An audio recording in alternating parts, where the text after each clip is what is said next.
गंगा की कसम, गंगा की कसम, जमुना की कसम, कुछ आना बाना बदलेगा, कुछ तुम बदलो कुछ हम बदले, इतिहास पुराना बदलेगा। वो केवल चुनावी भाषण कर रहे हैं। मैं आ रहा हूँ, मैं 24 में पुनः आ रहा हूँ, मैं फिर आ रहा हूँ। तो ये क्या है? ये या तो आपके अंदर डर समा गया कि बार बार झूठ बोलकर जनता के दिमाग में ये भर दूं कि मैं ही आ रहा हूँ। ये गलत है। जेल जाना चाहिए, जेल जाना चाहिए। आप भेजेंगे हमें? अरे 2024 में आप दिल्ली पार भेजेंगे हम आपको। तुमको भेजेगी चुनाव से पहले। दिल्ली चुनाव के बाद हम दिल्ली पार गुजरात भेजेंगे नरेंद्र मोदी को। आप है क्या? अरे भूल जाओ, उनकी जादुई छड़ी देखे हो कि नहीं? लोकसभा में रखी हुई है। मोदी जी अगर मर्द है, असली गुजरात का औलाद है, तो बनारस इस बार चुनाव लड़ा के देख ले, ना हार जा तो कहना पड़े भाई। बनारस से चुनाव वो लड़ेगी सीमा हैदर। बनारस से चुनाव सीमा हैदर लड़ेगी, पाकिस्तान से इसीलिए आई। प्रधानमंत्री को पहले जो देश पे कुर्बान हुए थे उनका जिक्र करते हुए 15 अगस्त के बाद में 15 अगस्त की बात करते हुए बाकी की बातें करनी चाहिए। मगर देश का प्रधानमंत्री हमेशा चुनावी मूड में रहता है, हमेशा चुनावी मूड में रहता है। और उसका एक एजेंडा तो सबसे बढ़िया है, कांग्रेस खानदान को पकड़ लो, लालू खानदान को पकड़ लो, अखिलेश खानदान को पकड़ लो। यहाँ की जनता ही बदमाश है। हम तो कहते हैं मोदी जी 90% इनको और दलित बना दो। इसको जनता को अपने आप वोट देगी। जितने दलित रहेंगे उतने राजा राजा करेंगे।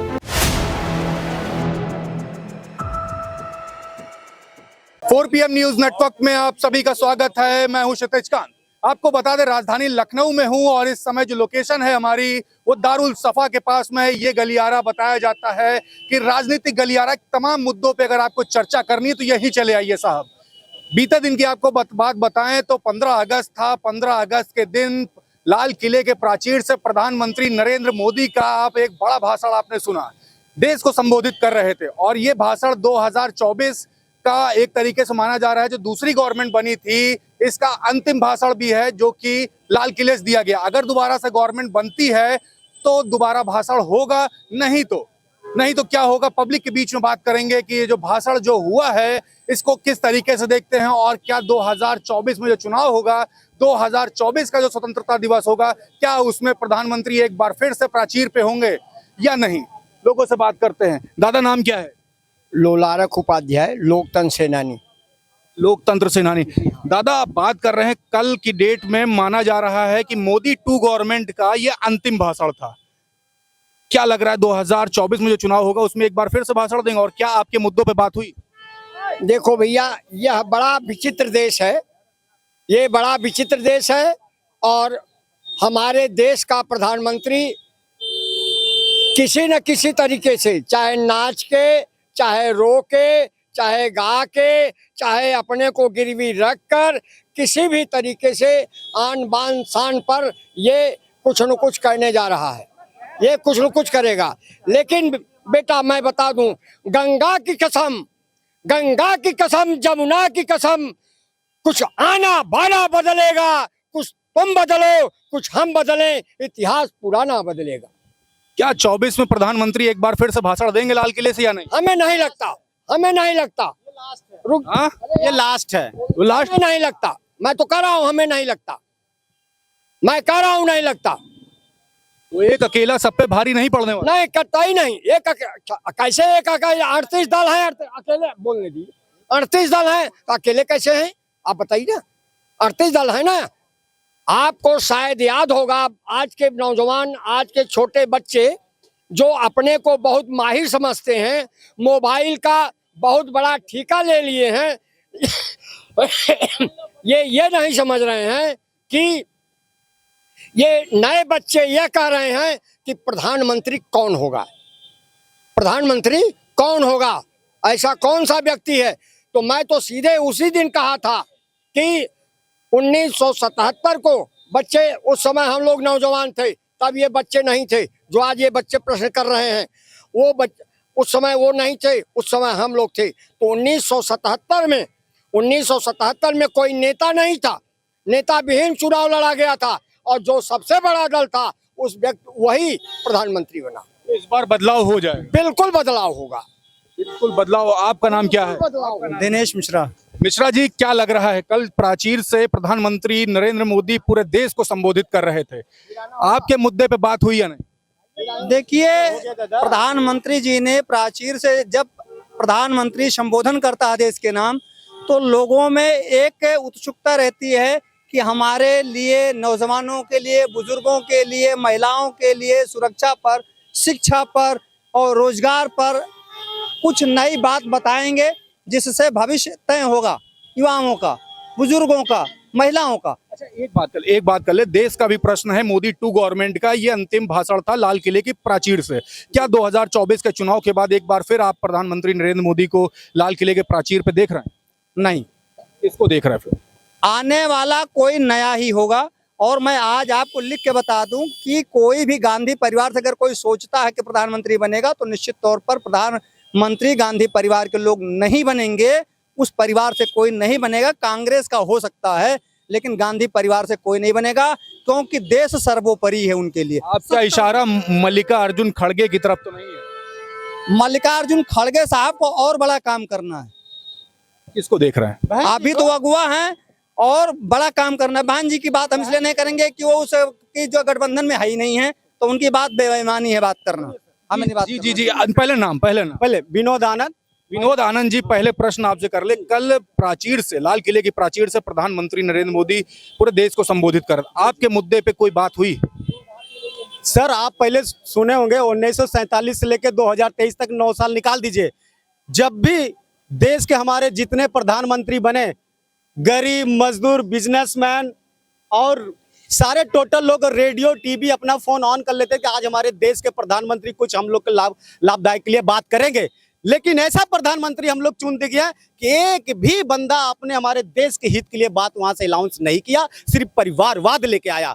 अगर पहला इसलिए परिवारवाद लेके आया और जनता सोची कि हमारा चौकीदार सही रहेगा, ऐसा चौकीदार निकला कि आरडीएस इनके में पकड़ा गया, सीमा लेड की पाकिस्तान से भाग के इसमें आ गए, सबसे ज्यादा फौजी इनमें मरे, सबसे नौजवान इनमें, चीन यहाँ आ गया। इसलिए हमारा अभी 2024 में सत्ता इनके उखाड़ फेंकेगी और ये लास्ट था इनका, ये ध्यान दीजिएगा। 15 अगस्त लाल किले पे भारतीय जनता पार्टी का है, पर मोदी जी का नहीं, भारतीय जनता पार्टी का कोई लास्ट था। कम से कम 100 साल तक बाद इस बार नया चेहरा आने वाले हैं। इस बार हम आपके चैनल के 4 PM से कहना चाहता हूं, बड़े भाई, इस बार जितने दलित भाई हमारे आपस में लड़ रहे हैं, भैया जितने हमारे दलित भाई आपस में लड़ रहे हैं, उनसे हाथ जोड़ के विनती है, चाहे हमारे बड़े भाई आकाश आनंद हो, राष्ट्रीय लेवल के नेता, चाहे रावण जी हो, चाहे और छोटे छोटे बड़े दल के नेता हो, ऐसा एक हो जाइए, वोट के समय एक हो जाइए, सारा चीज भूल जाइए, सबका दारू पीजिए, सबका पैसा लीजिए, सबका सब कुछ लीजिए, लेकिन वोट बहन जी के मजबूत करिए। किंग मेकर लेके निकलेंगी। और ब्राह्मण जो कहता सही कहता, गांधी परिवार में से कोई प्रधानमंत्री नहीं बनेगा, इस बार देश के दलित का प्रधानमंत्री बनेगा। इस बार हम लोग की इच्छा है, 77 साल हो गई खाली कांग्रेस बीजेपी, इसलिए इस बार नया चेहरा आएगा। मुख्यमंत्री बहन जी देश के प्रधानमंत्री बनने वाली है। मायावती जी को कह रहे, 22 का चुनाव हुआ था, याद है? याद है। सबसे ज्यादा विपक्ष को जिताना चाहते हैं? हाँ, विपक्ष को जिताना इंडिया के लास्ट। लेकिन इस समय मजबूत विपक्ष समाजवादी पार्टी को माना जा रहा है, और सबसे ज्यादा जो समाजवादी पार्टी के विधायक आ रहे हैं, उसमें मायावती ने बड़ा रोल अदा किया था हराने का। जी, मैं वही आपसे कहना चाहता हूँ। देखिए, state level, state level central level में फर्क है। स्टेट लेवल सेंट्रल लेवल में फर्क है। हम चाहते हैं अगर हमारा संविधान जब ही बचेगा जब हमारे पूरे दलित, सत्ता मेरे हाथ में रहेगी। ठीक है सर, सत्ता जब मेरे हाथ में रहेगी तभी हमारा संविधान बचेगा, तभी हमारी बहू बेटी का लाज बचेगी, तभी हमारे जो जमीन बचेगा। एक भी दलित कोई FIR थाने में नहीं जा सकता। अगर हमारी सत्ता रहेगी तभी थाने में जाया जाएगा, ये ध्यान दीजिए। मैं दादा आपसे बात कर लें, कल प्रधानमंत्री नरेंद्र मोदी ने लाल किले के प्राचीर से भाषण दिया। मोदी 2 गवर्नमेंट का क्या ये अंतिम भाषण देख रहे हैं? ऐसा लग रहा, चूंकि चुनावी भाषण दिए, वो जनता को आगे वाला विजन नहीं दिखा रहे कि मैं क्या करूं। बोले वो इधर उधर घुमा रहे हैं, केवल समझे आप, वो केवल जो है सपने बेच रहे हैं देश के प्रधानमंत्री जी। वो मणिपुर की घटना पे नहीं बोल रहे हैं, हरियाणा की घटना पे नहीं बोल रहे हैं, देश के विकास के बारे में नहीं बोल रहे हैं, नया कोई विजन नहीं दिखा रहे हैं। वो केवल चुनावी भाषण कर रहे हैं, मैं आ रहा हूँ, मैं 24 में पुनः आ रहा हूँ, मैं फिर आ रहा हूँ। तो ये क्या है? ये या तो आपके अंदर डर समा गया कि बार बार झूठ बोलकर जनता के दिमाग में ये भर दूं कि मैं ही आ रहा हूँ। ये गलत है। देश की जनता की सेवा करिए, जन कल्याणकारी योजना चलाइए, ये घोषणा करना चाहिए था देश के मुद्दे पे कोई कल बात हुई या नहीं हुई? हमारे मुद्दे पे कोई बात नहीं हुई। कौन सा मुद्दा है? आप कह रहे हैं भ्रष्टाचारियों को जेल भेजेंगे, आप कह रहे थे भ्रष्टाचार देश से भगाएंगे, आप कह रहे थे कि परिवारवाद खत्म करेंगे। कहाँ खत्म कर रहे हैं? जैसा किसके लड़के हैं? अमित शाह जी के हैं? पंकज सिंह किसके लड़के हैं? माननीय राजनाथ सिंह के लड़के हैं। तो जब पहले कानून बनाइए कि किसी भी पार्टी में एक आदमी के बजाय दूसरा आदमी उनके खानदान का कोई नहीं आएगा, तब न वंशवाद खत्म होगा। उसके लिए कानून नहीं बना रहे हैं, समान शिक्षा का कानून नहीं बना रहे हैं आप। जनता के काफी भड़के हो। 24 में किसको देख रहे हैं? अगली बार लाल किले के प्राचीर पे भाषण कौन देने वाला? देखिए, जनता इसको तय करेगी। हम आप नहीं, केवल लालजीत यादव नहीं तय करेंगे, देश की जनता। लालजीत यादव किसको तय कर रहे हैं? हम विपक्ष में कोई भी अच्छा नेता आएगा उसको तय करेंगे कि कौन होगा देश का प्रधानमंत्री। इंडिया अलायंस होगा या मायावती जी वाला? क्योंकि मायावती जी अभी गठबंधन नहीं करी। मायावती जी का अभी कहीं पता ही नहीं है। ये तो हमारे भाई बोल रहे थे, दिवा स्वप्न देख रहे थे। कुछ लोगों की एक भड़ास होती है कि कोई कितना, आप बताइए उत्तर प्रदेश में कितना उनका वोट है और कई विधायक हैं। आप तो कहीं आपने अपने कर्मों से बहुत दूर हो गए। आपने जनता के वोटों को एक मुश्त बेचने का काम किया। आप पे बड़े बड़े आरोप लगे, आपने उसका जवाब खुल के देती नहीं है। आप लोग भ्रष्टाचार में फंस चुके हैं, तो उस पर बोलना चाहिए। तो आप कहाँ बोल रही? आप विपक्ष की भूमिका भी निभा नहीं रही हैं, आप केवल अंदर बैठी रहती हैं। और हमारा भाई बोल रहा कि आ रहे हैं, कहाँ से आओगे जब जनता की आवाज को उठाओगे नहीं? बेबस जनता लाचार की आवाज उठाओगे नहीं और कह रहे हो कि मैं देश का प्रधानमंत्री बनने जा रहा हूँ। आप प्रदेश में है ये नहीं, देश की बात करते हैं। जो लोग 4-4, 6-6 प्रदेश में सरकार चला रहे हैं वो बात करें तो ठीक है, आपका तो कहीं पता ही नहीं है। अच्छा, एक बात पूछ ले, विपक्ष का कौन नेता सबसे बड़ा आपको दिखाई दे जिसके फेस पे इस बार वोट करो? देखिए, विपक्ष में तमाम नेता हैं। किसके फेस पे वोट करो? ये वहाँ खड़गे भी हैं, वहाँ राहुल गांधी जी भी हैं, अन्य नेता भी हैं। किसी पे जो आएगा, देखो जो सबसे बड़ा दल होगा वो अपने दल के नेता को चुनेगा, वही देश का प्रधानमंत्री बनेगा। अभी गुमराह मत करिए। सन 77 में चुनाव हुआ था, इंदिरा गांधी जी का वर्चस्व था उस समय, जो आज इनका है मोदी जी का, उससे ज्यादा था, समझे आप। लेकिन जयप्रकाश नारायण ने एक नारा दिया, उन्होंने कहा था कि उठो जवानों तुम्हें बुलाने नई क्रांति आई है, समझे आप। तो लोग आए तो आप वहां बदलाव आया। तो ऐसा नहीं है, यहाँ जब सब लोग एक होकर चुनाव लड़ेंगे और अपनी बात रखेंगे तो बदलाव निश्चित है। अच्छा, पीछे तो बहुत मुस्कुरा रहे हो। हाँ जी। नमुआ क्या है? नमुआ रवि कुमार मेहता। रवि कुमार जी, सेम प्रश्न है। कल के दिन प्रधानमंत्री नरेंद्र मोदी लाल किले के प्राचीर से पूरे देश को संबोधित किए। आपके मुद्दे पे कोई बात हुई जी? आपके मुद्दे पे कोई बात हुई? कम से कम आज तक इतिहास है, हमारे देश में बहुत प्रधानमंत्री आए गए, लेकिन आज तक को लाल किले से भाषण नहीं दिया। सबसे बड़ी चीज तो यही है, आज तक हमारे देश में बहुत प्रधानमंत्री हुए, लेकिन आज तक लाल किले के ऊपर सामने आकर के आज तक भाषण देने के लिए समझा ही नहीं। और जो भी उन्होंने बात किया वो जनता का हित के लिए किया, जनता के भविष्य के लिए बात किया, कोई ऐसा वैसा बात नहीं किए। और जिन्होंने कह दिया विपक्षियों का मोदी की भाषण सुनने लायक नहीं है, उनके सामने नहीं आए, वो घर के अंदर ही रहे, बहाना करते रहे कि हमारी तबीयत खराब है, 4 जगह मुझे झंडा फहराना है, ये कह करके टालते रहे। और वो कहते हैं कि हम देश के प्रधानमंत्री बनेंगे और चलाएंगे। एक चीज पूछ ले, क्या लग रहा है प्रधानमंत्री जी नरेंद्र मोदी साहब क्या अगले साल फिर से एक बार भाषण देंगे या अंतिम भाषण? डंके के चोट पे देंगे, डंके की चोट पे देंगे। गुंडई से लोगे आप लोग वोट, गुंडई से लोगे, ईडी से लोगे, माफिया से लोगे, गुंडई से लोगे आप लोग, गुंडई से लोगे वोट। जनता को प्यार से वोट दिया जाता है, गुंडई से लोगे आप लोग, प्रेम से लोगे। बोल के गुंडई से लोगे, ये कह सकते हैं ना गुंडे, सारा गुंडा इनके मार गए भाई। हम प्रेम की बात करते हैं, गुंडई या लंठई वाला बात नहीं करते। सारा गुंडई लंठई वाला क्या कह रहे?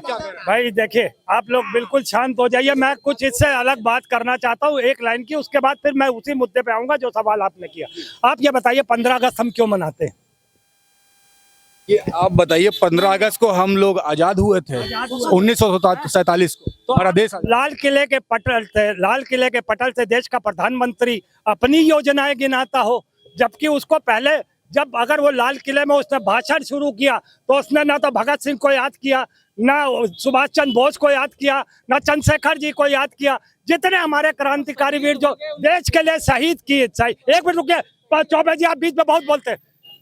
मैं ये कह रहा हूँ, आप बीच में मत बोलिए, आप बीच में मत बोलिए। हमको ये लगता है कि प्रधानमंत्री को पहले जो देश पे कुर्बान हुए थे उनका जिक्र करते हुए 15 अगस्त के बाद में 15 अगस्त की बात करते हुए बाकी की बातें करनी चाहिए। मगर देश का प्रधानमंत्री हमेशा चुनावी मूड में रहता है, हमेशा चुनावी मूड में रहता है और उसका एक एजेंडा तो सबसे बढ़िया है, कांग्रेस खानदान को पकड़ लो, लालू खानदान को पकड़ लो, अखिलेश खानदान को पकड़ लो कि इनके परिवार में परिवारवाद होता है। तो भैया अमित शाह के लड़के को तुम निकाल दो, राजनाथ के लड़के को तुम निकाल दो, और जितने परिवारवाद के हैं यार कोई विपक्ष वाले हैं वो क्या निकाल दें, क्यों निकाल दे? वो विपक्ष वाले हैं। चौबे जी, मैं आपको कई बार मना कर चुका, मेरी डिबेट में मत बोला करिए। सच्चाई है वो बताइए ना। भारतीय जनता पार्टी एक परिवार है, तुम्हारा जैसा वो खानदानी वो नहीं है, वो परिवार है भारतीय जनता पार्टी। अपने लोगों को क्यों निकाल दे? भैया एक बात बताइए, हाँ। हम परिवारवाद की वो बात करते हैं, कांग्रेस को पानी पी पी के कोसता है नरेंद्र मोदी। अलग अलग परिवार लेकर के आके साटते हो ना, उनका सगा परिवार है वो। हाँ वो सगा है, हमारा है वो ठगा हुआ है। तुम्हारा सगा है, हमारा ठगा हुआ है। हम परिवारवाद करें तो हम परिवारवाद करें तो गलत है, तुम परिवारवाद करो तो सही है। में कैसे कर सकते हो तुम? अभी परिवारवाद तुम विपक्ष में कैसे कर सकते तो हो? हम विपक्ष में होने के बाद क्या परिवारवाद नहीं किया जा सकता? जेल जाना चाहिए, जेल जाना चाहिए। आप भेजेंगे हमें? अरे 2024 में आप दिल्ली पार भेजेंगे हम आपको। तुमको भेजेगी चुनाव से पहले। दिल्ली चुनाव के बाद हम दिल्ली पार गुजरात भेजेंगे नरेंद्र मोदी को। आप है क्या? अरे भूल जाओ, उनकी जादुई छड़ी देखे हो कि नहीं? लोकसभा में रखी हुई है जादुई छड़ी, जहाँ घुमाए था आपने। वहाँ जाने से फिर क्यों कतरा रहा है? करोड़ों रुपए की लागत से बना, जा क्यों नहीं रहा? फिर उसको पता है कि अंग्रेजों ने भी जब संसद बनाई थी तो उन्हें देश छोड़ना पड़ा था। अब अगर ये संसद में गया तो इसे सत्ता छोड़नी पड़ेगी, इसी भय से ये वहाँ नहीं संसद नहीं जा रहे हैं क्या मोदी जी? नहीं संसद, नहीं बता रहा है, नहीं संसद, नहीं संसद रहा है। मैं बताता ना, अंग्रेजों ने राजा टाइम से जाता है, अंग्रेजों ने जब संसद बनाई थी बराबर तो उन्होंने देश राजा छोड़ा टाइम था। से जाता है। अंग्रेजों ने संसद बनाई थी, मेरी बात सुनिए, अंग्रेजों ने जब संसद बनाई थी उन्होंने उनको देश छोड़ना पड़ा। नहीं है यार, नरेंद्र मोदी संसद में गया तो उसे प्रधानमंत्री पद। एक चीज टॉपिक से हट गए ना, टॉपिक से काफी। अरे सुनिए 24 के चुनाव में क्या प्रधानमंत्री नरेंद्र मोदी एक बार फिर से भाषण देंगे 15 अगस्त को या नहीं? बिल्कुल नहीं देंगे, क्योंकि ये तो हमेशा मैंने आपको कहा ना चुनावी मूड में रहते हैं। अभी ये जब मणिपुर के मामले में संसद के बाहर खड़े होकर बोला था 36 सेकंड, उसके बाद ये फिर चुनावी मूड में राजस्थान, MP, छत्तीसगढ़ सब गिनाने लग गया। उसे एक बड़ी घटना नहीं पता चल रही है, वो छोटी छोटी घटनाएं गिना रहा है ना। तो ये अभी कल जब ये लाल किले के प्राचीन में था तब भी ये चुनावी मूड में आ गया। कांग्रेस के खानदान की बुराई, सब खानदान की बुराई करना और अपनी योजनाएं बताना, अपने काम बताना, जो कि हकीकत में क्या है, शिक्षा, रोजगार, स्वास्थ्य, सुरक्षा, नौकरियां, इससे कभी कोई बात नहीं करता देश का प्रधानमंत्री। सिर्फ और सिर्फ हवा हवाई होता है। क्या कह रहा है? यहाँ की जनता ही बदमाश है। हम तो कहते हैं मोदी जी 90% इनको और दलित बना दो। इसको जनता को अपने आप ही वोट देंगी, जितने दलित रहेंगे उतने राजा राजा करेंगे। इसको सपोर्ट कर, किसके सपोर्टर हैं पहले? भाजपा के कट्टर वाले, कट्टर भाजपाई हूँ। कैसे माने कैसे नहीं माने? अब हम कैसे मान ले? ये 5 किलो गेहूं ले रहे हैं, घर नहीं 5 किलो हर महीना गेहूं ले रहे हैं। शौचालय घर बन गया, NH का रोड का जाल बिछा दिया गया पूरे इंडिया में। और उसके बाद जो है हर जगह गली गली मोहल्ले जो है साफ सफाई हो रहा है। अभी भी इनको परेशानी है मोदी जी से कि मोदी जी भाषण देते हैं, लंबा छोड़ते हैं। ये क्या मतलब है? वो जितना फेंकेंगे हम 24 में आ रहे हैं कि नहीं? 24 में इनके वोट की आवश्यकता नहीं है। मोदी जी अपने छड़ी से घुमा करके खुद ही वोट ले लेंगे और आ करके 400 सीट लेकर के बैठेंगे। क्या कह रहे हैं भैया? देखो मोदी जी जैसे हवा हवाई करते ना, वैसे इनके कार्यकर्ता हाफ चड्डी वाले RSS लोग वाले उनको सिखा दिया है। 400 में 0 घटा दो, सिर्फ 400। मोदी जी खुद, अरे रुको पंडित जी, मैं आपको बोला, हाँ बोलिए। मोदी जी अगर मर्द है, असली गुजरात का औलाद है, तो बनारस इस बार चुनाव लड़ा के देख ले ना, हार जा तो कहना बड़े भाई। बनारस से चुनाव वो लड़ेगी सीमा हैदर। देखो भाग गए ना, भाग गए ना बनारस से भाग चुनाव गए ना। सीमा हैदर लड़ेगी पाकिस्तान से, इसीलिए आई। आरएसएस में दम है ही ना तो पाकिस्तान के लेबे करोगे यार। आरएसएस में दम है ही नहीं, भारतीय जनता पार्टी में है ना तो आरएसएस के लेबे करोगे सीमा हैदर में। काफी आग बबूला हो जाते हैं आप लोग। सही जो बात सच्चाई करते हैं। भारतीय जनता पार्टी एकदम बौखला गई है इंडिया का गठबंधन देख के, सबसे पहले। दूसरे नंबर बात, और उनके साथ इंडिया को ये भी पता आप दलित एक होने जा रहे हैं। बहन जी के एक बार खाली हम लोग इंतजार कर रहे हैं, बहुत जल्दी इंतजार वो खत्म हो जाए, एक बहुत जल्दी इंतजार खत्म हो, सब दलित एक हो जाएंगे। जितने रावण हो, आनंद भाई हो और बिहार वाले भैया हो। एक चाचा बगल में खड़े हैं। चाचा क्या कह रहे हो? चाचा क्या कह रहे हो? नाम क्या है? नाम हरद्वारी लाल मिश्रा। मिश्रा जी, एक चीज पूछ ले, कल मोदी जी का भाषण सुने थे कि नहीं? हाँ सुने थे। लाल किले के प्राचीर से मोदी टू गवर्नमेंट का आखिरी भाषण था। क्या ये आखिरी ही भाषण था? 24 में दोबारा देंगे या नहीं देंगे? एक बात हमसे छोटी सी समझ लो, समझा दी। देखो ये सब अपने अपने छोटे और बड़े मुद्दा होते हैं। जो छोटे बड़े मुद्दे पर छोटे दब जाते हैं। जो दंगा से ही जिसको वोट मिलती है तो दंगा होगा, वोट मिलेगी और बनेंगे प्रधानमंत्री। देखिए, लोगों से हम यहाँ बात कर रहे थे, दारुल सफा के पास में थे, राजधानी लखनऊ में। लोग साफ तौर से बता रहे हैं जो कल की डेट में जो लाल किले के प्राचीर से प्रधानमंत्री नरेंद्र मोदी साहब ने जो भाषण दिया, उसको लेकर के काफी लोग भड़के भी हुए थे, काफी लोग सपोर्ट कर रहे थे। लेकिन सबसे बड़ा मुद्दा 2024 का चुनाव है। इस भाषण को चुनाव के तौर से भी देखा जा रहा था कि चुनावी इसमें काफी सारी बातें भी हुई। अब देखने वाली बात होगी 2024 का जो चुनाव होगा और अगला जो 15 अगस्त होगा, यानी स्वतंत्रता दिवस जो 78वां जो देश मनाएगा, उसमें क्या प्रधानमंत्री नरेंद्र मोदी साहब एक बार फिर से लाल किले के प्राचीर से भाषण देंगे? देखने वाली बात होगी। तब तक ग्राउंड रिपोर्ट के लिए जुड़े रहे 4 PM न्यूज नेटवर्क के साथ। मैं हूं क्षितिज कांत, कैमरा पर्सन शुभम के साथ। धन्यवाद।